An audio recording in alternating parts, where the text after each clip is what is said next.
astillas de la historia, por el recuerdo y la memoria seguirán.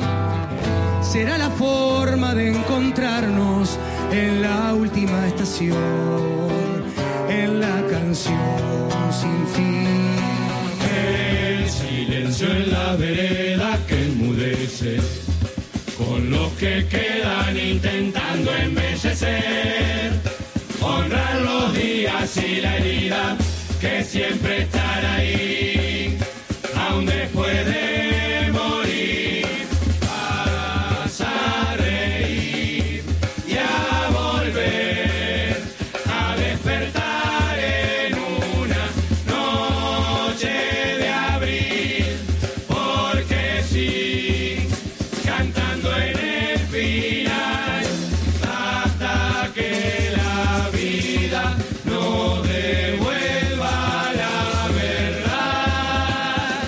Siempre habrá una murga preguntando dónde estás.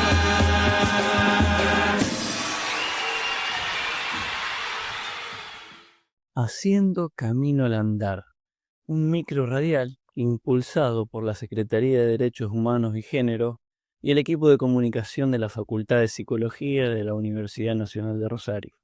En este micro buscamos hacer camino, resignificando las huellas vitales, y en esas huellas Ulloa insiste con la ternura, el miramiento y el buen trato como fundamento de los derechos humanos, entrelazando la salud mental con la producción cultural como una variable de lo político y como contrapoder. La construcción de legalidades que propone Silvia Bleichmann nos interpela a cambiar la agenda que pone el acento en la seguridad para ponerlo en la impunidad, porque lo que define el problema es la falta de coto a las distintas formas de violencia, no es la inseguridad, sino la impunidad. Problematizar la impunidad sin querer venganza nos implica hacer memoria con verdad y justicia. Por esos senderos, la ley de salud mental es concebida como un derecho. Y de aquí un gran obstáculo, ya que no se trata del derecho en el sentido liberal, individualista, que dice mis derechos terminan donde empiezan los de los demás. En esta concepción el otro aparece como un límite y por lo tanto, nos dice Alicia Stolkiner, es núcleo de violencia. Por el contrario, en nuestra concepción de derechos, el otro, la otra, le otre, son la posibilidad para luchar por el reconocimiento, la apropiación y el ejercicio de los derechos. Buenos días, buenas tardes, buenas noches, según en qué momento nos estén escuchando.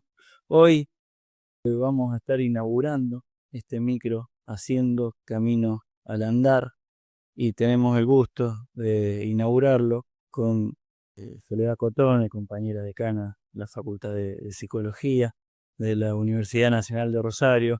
Y bueno, vamos a estar conversando, haciendo camino, sobre buscando huellas, siguiendo los sentidos y pensando justamente cuáles son algunas de las referencias con respecto a los derechos humanos, la salud mental, la importancia, digamos, en la formación. Así que bueno, en principio conversar sobre ese, Sole. Bueno, si empezamos por las referencias y las marcas que hacen a lo que es esta temática, que es por un lado derechos humanos,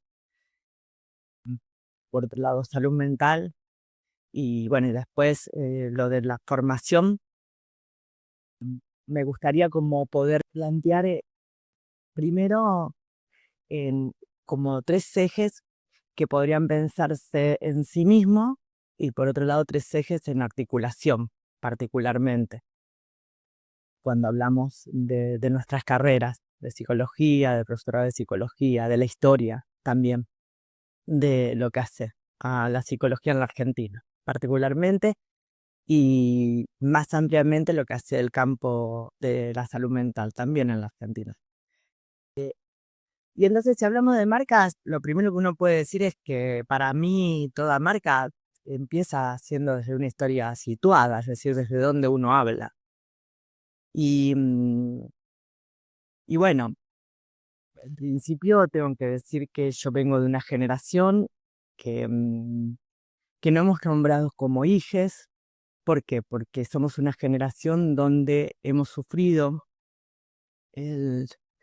el genocidio que termina, digamos, de armar su máquina genocida, porque ubicamos que ha habido matanzas de nuestros pueblos anteriores, pero su máquina represiva y de exterminio se termina de profundizar a partir de la dictadura de 1976.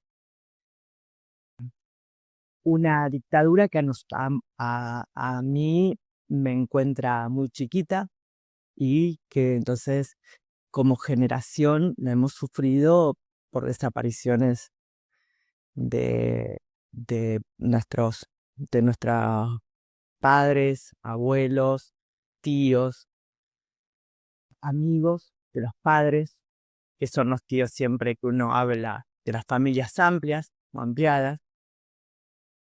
Y bueno, y por eso nosotros, cuando hemos asumido esta historia, nos hemos nombrado como hijes de, digamos, en relación a que, bueno, nos filiamos a esas generaciones que han perdido en el genocidio, se han perdido vidas, y desde ahí hablamos. Nosotros hemos perdido o estamos buscando hermanos, para también ubicar hermanos y hermanas, para poder también ubicarnos desde qué lugar hablo. Una definición que fuimos haciendo en la construcción de la memoria y en relación a ese pasado reciente, desde la asunción, digamos, de ubicar que algunos y algunas fuimos víctimas directas, pero muchos fueron de modo indirecto, es poder ubicar que no hay operación que el Estado haga sobre su población que deje sin consecuencias a toda la población, aun cuando algunos se sientan resguardados, se hayan sentido resguardados, pero eso inevitablemente, y esa es una definición que tomamos en aquel momento y por eso hemos pensado los derechos humanos, no solamente en función de restituir, que fue un primer tiempo, de restituir la justicia a quienes habíamos sufrido o habían sufrido directamente el terrorismo adaptado, sino que después pensar que es una acción política el reconocimiento del daño en el tejido social y que ese daño inevitablemente va a zanjar en todas nuestras comunidades. Y bueno, de ahí, entonces, situadas de ahí, también me gustaría como ubicar entonces qué entendemos como memoria. Porque la memoria, a mí quizás tomo un autor que ha trabajado de distintos modos, algunas cosas, más tomando quizás a Benjamin, a cómo se entiende la historia y el progreso. Pero a mí, digamos, cuando pienso la memoria, pienso, y también un poco mi formación, que está profundamente atravesada por el psicoanálisis y el psicoanálisis argentino. Bueno, desde ese lugar pienso que la memoria tiene una dimensión de anacronismo. Cuando digo anacronismo, quiero decir que la memoria se construye casi arqueológicamente, digamos, como una construcción donde se cimentan los distintos acontecimientos sociales y que entonces por eso planteamos que uno podría ser una línea de acontecimientos que se van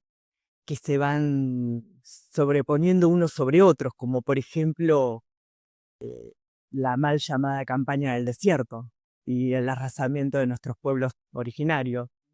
Y en eso también, y antes, digamos, la llegada del colonizador y el arrasamiento de culturas que ya estaban, porque había cultura en nuestros territorios, grandes desarrollos de cultura. Y sobre eso, Incluso que generaban mucha sorpresa en quienes llegaban a...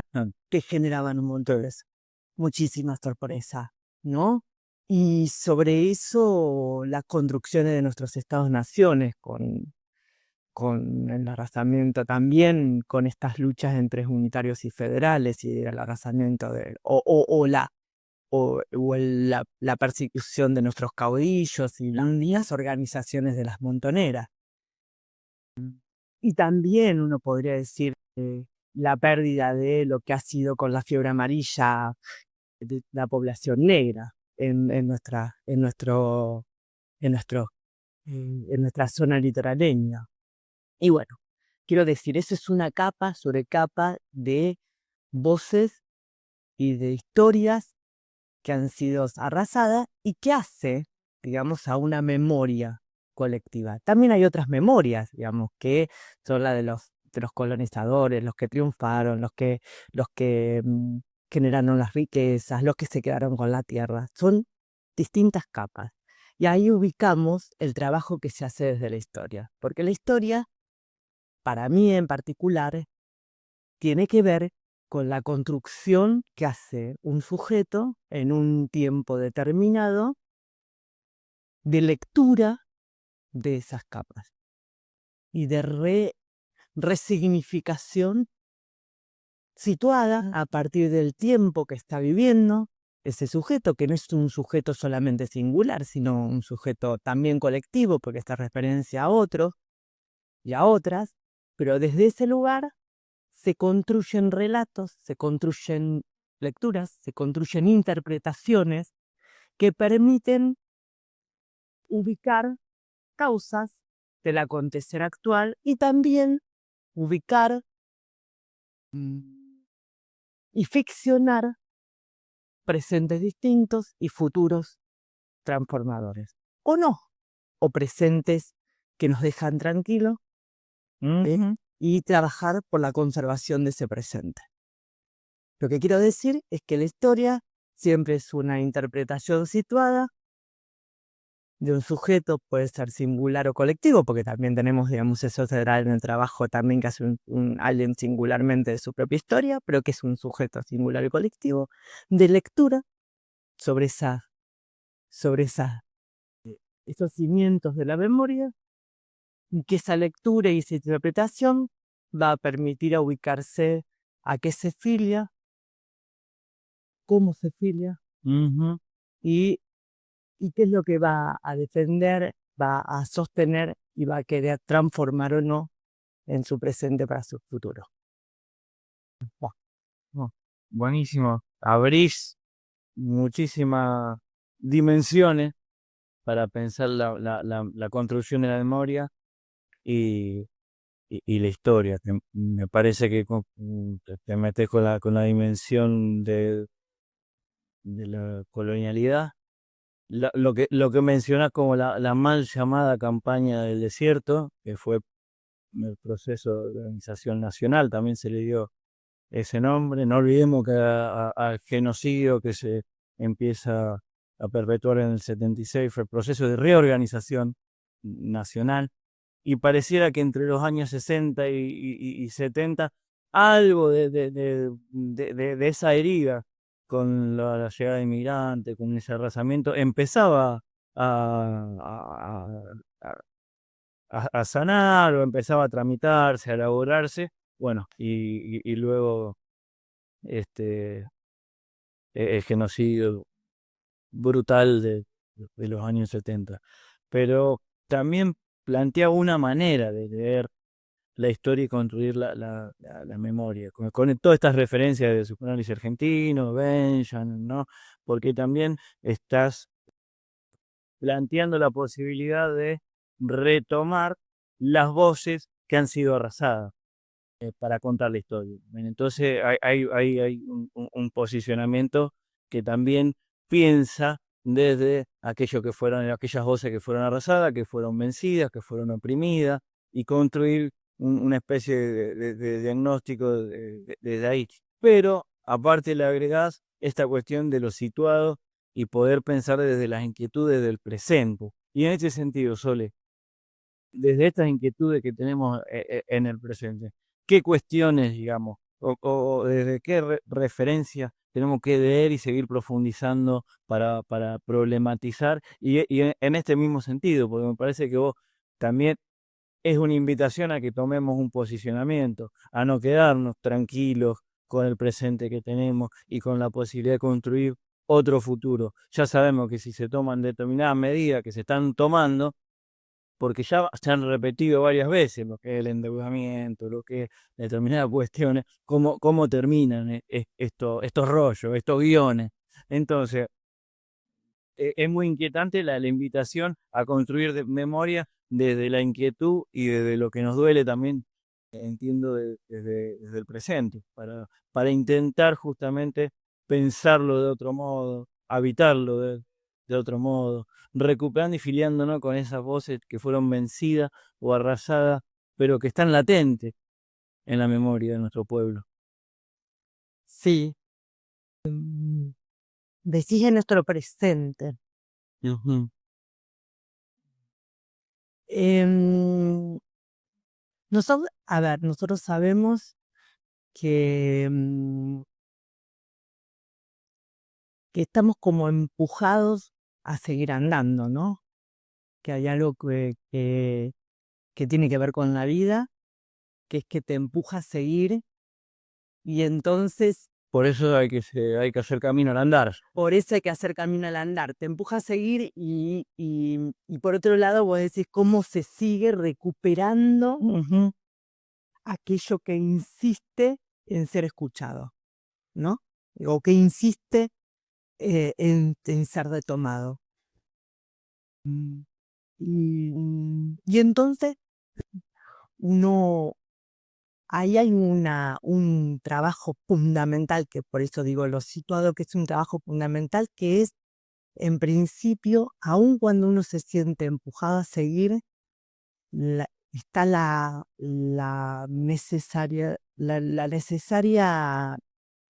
o el necesario trabajo a tener que detenerse, que no quiere decir detener el movimiento que lleva la vida, sino detenerse, y ese detenerse tiene que ver con el acto reflexivo que podemos hacer en relación a desde detenerse no solamente a pensar, porque la reflexión no es solamente a pensar, sino a intentar iluminar las sombras que tiene nuestro tiempo, el que habitamos. Cuando digo eso, digo que la contemporaneidad es un desafío tremendo para los intelectuales, uno podría decir, pero para todo el campo popular y de saberes. ¿Por qué digo que la contemporaneidad es un desafío? Porque la contemporaneidad nos pone en ese lugar donde uno tiene que sostener el trabajo crítico del acontecer presente. Y la verdad que es muy difícil poner en interrogantes o cuestionar nuestras certezas. Cuando digo nuestras certezas, es aquello de donde sostenemos nuestras afirmaciones sobre el estado de situación, sobre los otros, sobre las teorías, sobre los modos de pensarnos y de pensar a nuestro enlace social. Bueno, y entonces ahí sí lo que le diría es que venimos de historias y de afirmaciones donde creemos tener algunas construcciones acordadas en torno, por ejemplo, a lo que se concibe como derecho. Ajá. Y esa realidad presente que estamos atravesando, creo que nos enrostra que algo de esos acuerdos que pensamos que como sociedad teníamos habitados con ciertos consensos, eran acuerdos que habían desoído otras historias. Es decir, ¿qué quiero decir con esto? Es que no nos detuvimos a disputar algunos sentidos como qué se entiende por derecho, ¿no? Porque el derecho como en sí mismo tiene una pretensión de universalidad que en principio hace que en tanto uno construye el derecho o construye un enunciado de derecho y lo instala, lo legisla, también plantea la dimensión de lo que ese derecho, la dimensión subjetiva de lo que el derecho, cuando el derecho no está asegurado, ¿no? Porque, ¿qué voy a plantear esto? A ver, voy a traer algo que decía Rinesi, que a mí me parece tan claro. Nadie, digamos, uno sabe que todo ciudadano tiene que tener el derecho a alimentarse, a comer, al acceso a la comida. ¿Sí? Ahora, el que lo tiene garantizado, no están diciendo tengo el derecho a comer. Digamos, la posibilidad de la enunciación del derecho en su universalidad tiene que ver con la posibilidad de que aquel que no tiene garantizado ese derecho lo pueda reclamar también. ¿No? Bien, pero esa es una dimensión. Esta dimensión donde uno ubica que el derecho es un reconocimiento de universalidad hacia el ser humano o hacia quien habita un territorio. Y que en todo caso, a nivel de los estados, eso implica tener que ir hacia la construcción de garantizar el efectivo cumplimiento de ese derecho. Y también entonces abre la dimensión del reclamo por el derecho, ¿no? Pero ese es un punto. Ahora bien, hay otro punto que es cómo se construye ese piso de derecho, ¿no? Que quienes venimos del y nos peleamos, digamos, así como yo decía, Ige, nos peleamos también al movimiento de madres de Plaza de Mayo, de abuelas de Plaza de Mayo, pero fundamentalmente, acá voy a recuperar algo que decía Eve, que ella planteaba que el movimiento de derechos humanos debía convertirse en un movimiento político amplio donde lo que se recupere es el registro de la dimensión de sufrimiento que tienen los otros. Y quiero plantear eso porque es cuando Eve trabajaba la cuestión de cómo hubo un movimiento dentro de madres, que fue un movimiento de primero salir a buscar a sus hijos, a cada uno de sus hijos, y que fundamentalmente era el reconocimiento de la pérdida singular, ¿sí? Que la potencia apareció cuando no era por un hijo, sino que era por los hijos, y que después además se resignificó y se planteó el acto solidario de lo que Eve va a llamar socializar la maternidad. Socializar la maternidad implica todos son hijos e hijas, y aquel que sufre, digamos, lo alojo desde este lugar de pensar qué proceso de cuidado tengo que hacer para con ese pibe, esa piba que está sufriendo, o con ese sector poblacional que está sufriendo, porque lo estoy alojando en un proceso de lo que es pensar la maternidad como proceso de cuidado. ¿Y por qué traigo esto? Porque ahí hay un movimiento que es el que me interesa recuperar, que es interrogar el derecho no como singular, no como derecho individual, perdón, no singular, como derecho individual, es decir, algo que es para mí, que lo necesito, sino como derecho colectivo en tanto que es una construcción con otros en relación a qué necesito comunitariamente con estos otros para la realización de la comunidad y yo como sujeto, ¿sí? Singular en esa comunidad. Ese es un punto, creo hoy estamos necesitando otra. Yo acuerdo totalmente y te agradezco muchísimo que traigas a Eve, este movimiento que vos recuperás, porque realmente este movimiento, ¿no? de distanciarse, de romper con la lógica individualista del derecho que tanto, yo creo que no, acuerdo totalmente que nos ha costado muchísimo detenernos e interrumpir esta lógica, aun cuando hablamos de las leyes, de los derechos, esa noción individualista, que tanto Eve inaugura ese camino, porque romperla también esto que vos traías antes, creo, la matriz colonial del derecho en términos liberales, ¿no? Esta famosa frase que cuántas veces la hemos escuchado en la secundaria y aún en los espacios académicos, mis derechos o mis libertades terminan donde empiezan los derechos y libertades del otro, ¿no? Entonces Sturkheim también lo decía con mucha precisión. Bueno, si esto es así, entonces el otro es el núcleo de violencia. Mientras menos otros haya, mejor si me van a poner límites. Y creo que este movimiento que inaugura y que yo creo que también el movimiento ecuménico por los derechos humanos también invitaban justamente a esta concepción de que el otro es con el otro en comunidad que puedo construir, ejercer y reconocer el ejercicio de los derechos. Realmente es un movimiento que es un desafío para seguir pensándolo en el presente, cómo lo seguimos pensando y construyendo al ejercicio de los derechos en estos temas.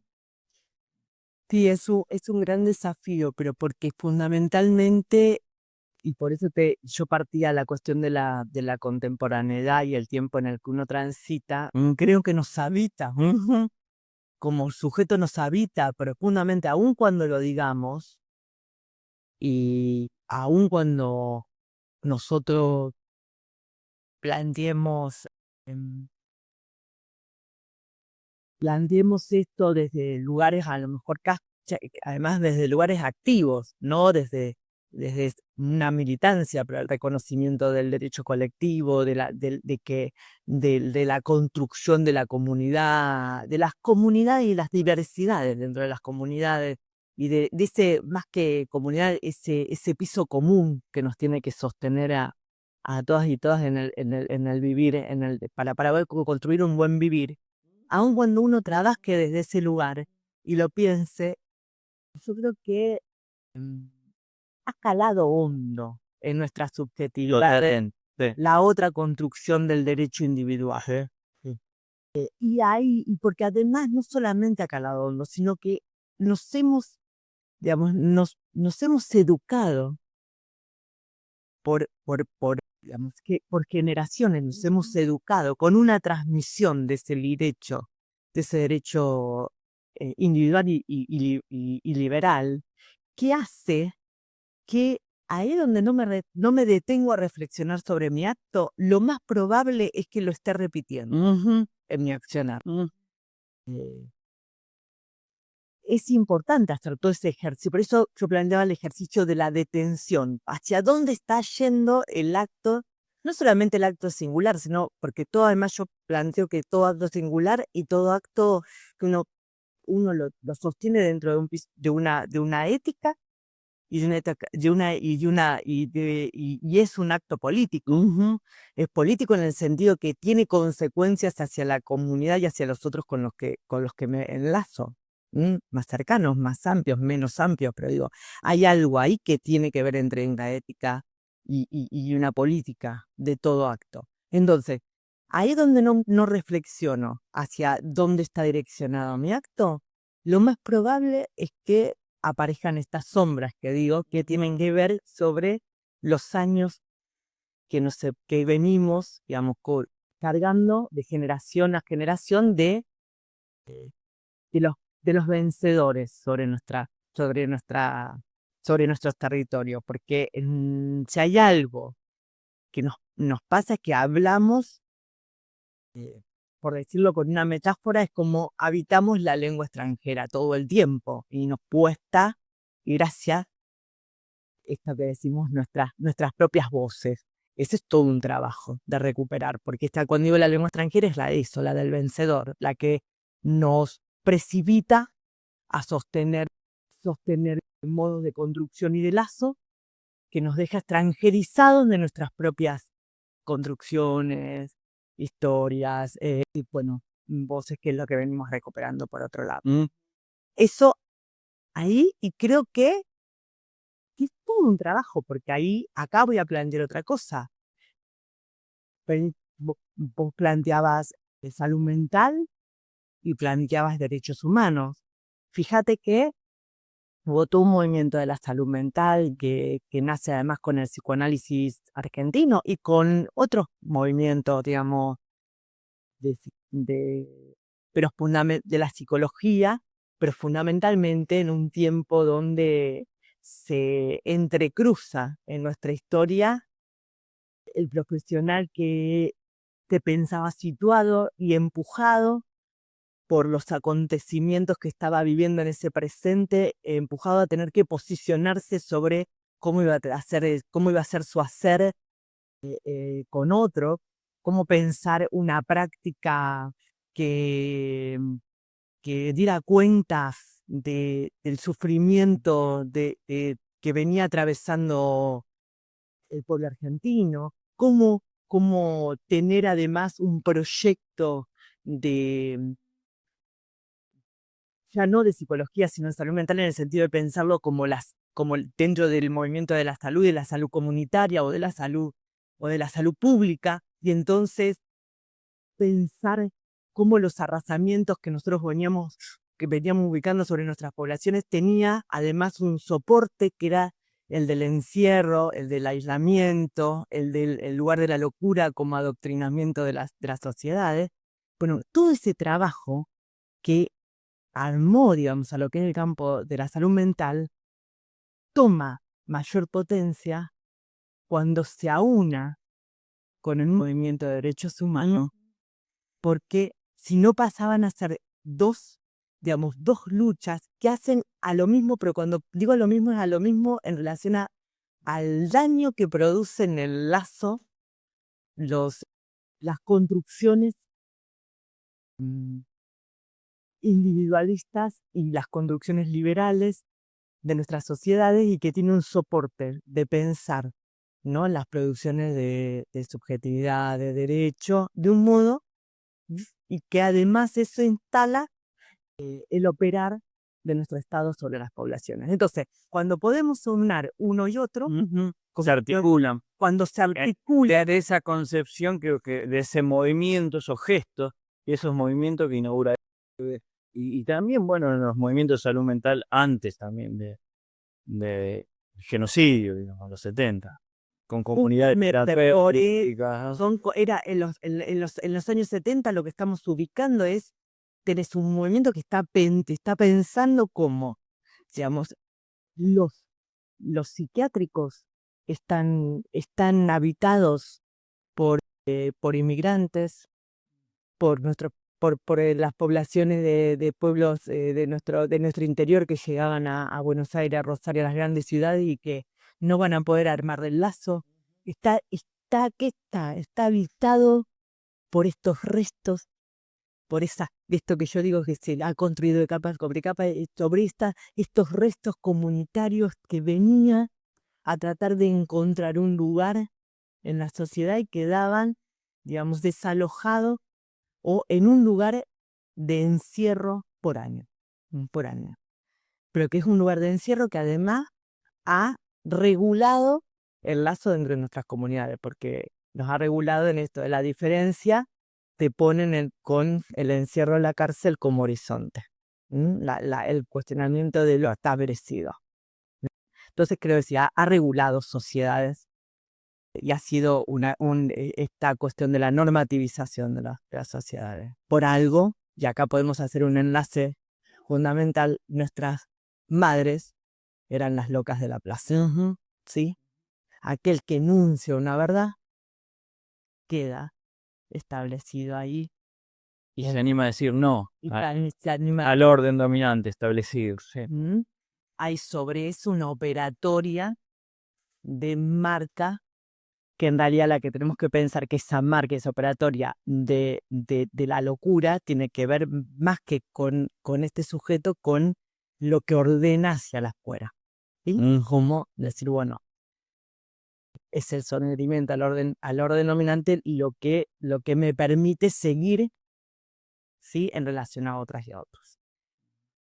Planteo esto entonces porque todo este movimiento de salud mental en ese 26 tenemos muchos compañeros y compañeras desaparecidos de ese. Y no solamente, y acá voy a traer una idea... Desaparecido, pero voy a traer una idea que aparece, que es conductora del libro Las huellas de la memoria de Carpentier y Barnard, que ellos plantean no solamente desaparecieron a compañeros y a compañeras o exiliaron a compañeros y compañeras. Hubo una operatoria de desaparición o de intento de borramiento de las teorías y de las producciones que esos compañeros y compañeras habían hecho dentro de los que eran nuestros lugares de formación y de producción de conocimiento, ¿sí? Entonces, ese es otro punto que decimos en el desafío actual, cómo recuperar esas producciones, esa teoría. Es decir, no solamente es recuperar como yo decía, una lectura de la historia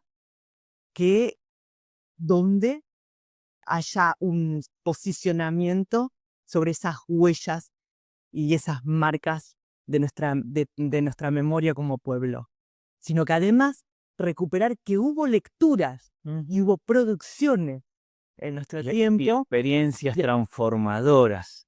Y experiencias transformadoras que nos pueden dar, digamos, tomando el texto y el nombre de ese ciclo, nos pueden ser como brújulas en este andar. Para seguir andando. Son algunas brújulas.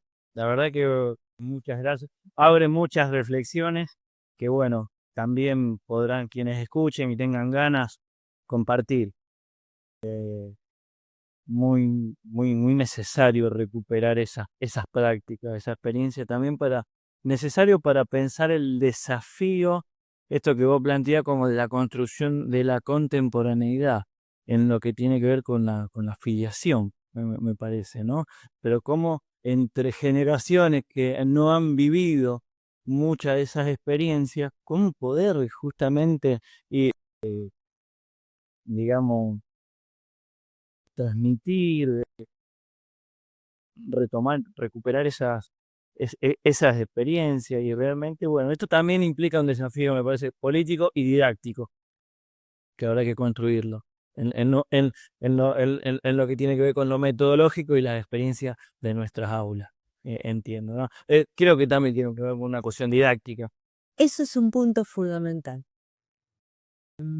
Porque si recuperamos algunas experiencias y las transformaciones, yo te voy a citar una cuestión. Fíjate que en nuestras prácticas de atención primaria en salud, en nuestras prácticas áuricas, en nuestras prácticas que hacemos también en los distintos lugares que operamos, ¿sí? En lo educativo, en lo laboral, ¿sí? Venimos pensándonos, y ahora sí me sitúo como una profesional, digamos, de la psicología. Lo que uno se encuentra y escucha es algo que se repite de la lógica de pensar la psicología o el psicoanálisis o la operatoria que hacemos en relación a poder acompañar y y trabajar con la subjetividad del suplente. En general, uno encuentra un lugar de repetición con una lógica privatista de la profesión, o privada de la profesión. ¿Entonces qué digo? Entonces, cuando planteo eso hay un modo de pensar jerárquico el aula, hay un modo en la atención primaria, aun cuando planteemos la necesidad de pensar los equipos interdisciplinarios, esos equipos interdisciplinarios, que se juegan las disputas en la jerarquía, pero además, digamos, es muy difícil pensar la operatoria de cuál es el problema para pensar el equipo, sino que primero se piensan los equipos y después los problemas. Digamos, primero está el equipo y entonces ya cuando el equipo está constituido y no se hace la operatoria inversa, saber cuál es el problema, cómo están nuestras comunidades, cuáles son los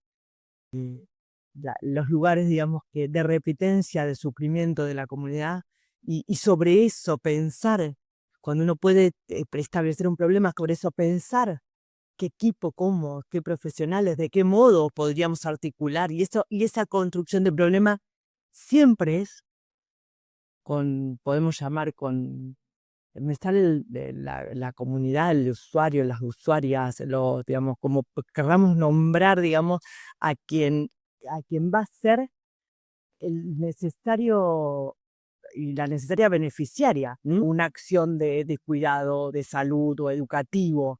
Cuando estamos pensando siempre con esa exterioridad y no intrínseco a la posibilidad de determinar el problema, de poder pensar, de pensar conjuntamente el acto que se va a producir, en ese Que punto, también de alguna manera es el trabajo ese de construcción de memoria que tiene que ver con escuchar esas voces que no son escuchadas para la construcción de una problemática comunitaria. justamente, porque también nuestras profesiones se han instalado sobre un discurso, digamos, sobre una construcción dominante del lugar de la profesión en la discursividad social y en las prácticas digamos, que lo social reproduce sobre sus poblaciones. Entonces, en tanto, nosotros no podemos pensar, y cuando digo recuperar, digo, cuando plantea lo de atención primaria, una de las cosas que hablamos, bueno, ahora quiero ser muy cuidadosa porque tenemos nuestros equipos